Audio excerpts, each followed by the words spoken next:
Yakuza finger removal, also known as Yubitsume. It's a ritual done to gain forgiveness after a member committed an offense to someone else in his group, and it consists of amputating portions of one's own little finger to show sincere apology and remorse to the other. I've put this one as the least painful because it doesn't usually cause lifelong lasting pain, and it isn't deadly, unlike the brutal ones further down the list. Bastinado.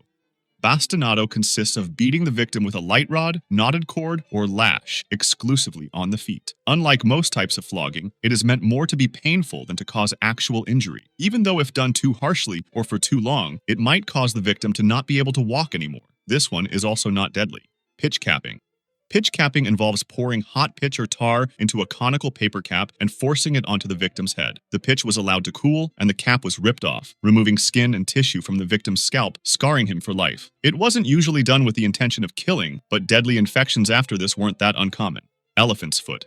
This punishment, also known as gunga rao, was mostly used in Asia, specifically India, and it consisted of killing the victim by crushing him with an elephant. There were two variations of this. If the victim was lucky, his head would be placed on a pedestal and the elephant would crush it, instantly killing him. This wasn't that painful because the victim would die instantly, but the second variation wasn't as forgiving. Some royal members wanted to sit down and enjoy a long show, so they ordered the elephant riders to train the elephants to walk over non-vital parts first, such as the legs and arms. The person would get crushed over and over before the elephant actually walked over his head and killed him.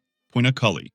In ancient Rome, those who would kill their own father were subjected to poina cully. It was a death penalty that consisted of being sewn up in a leather sack with a mix of live animals, including a dog, snake, monkey, and a chicken, and then being thrown into water.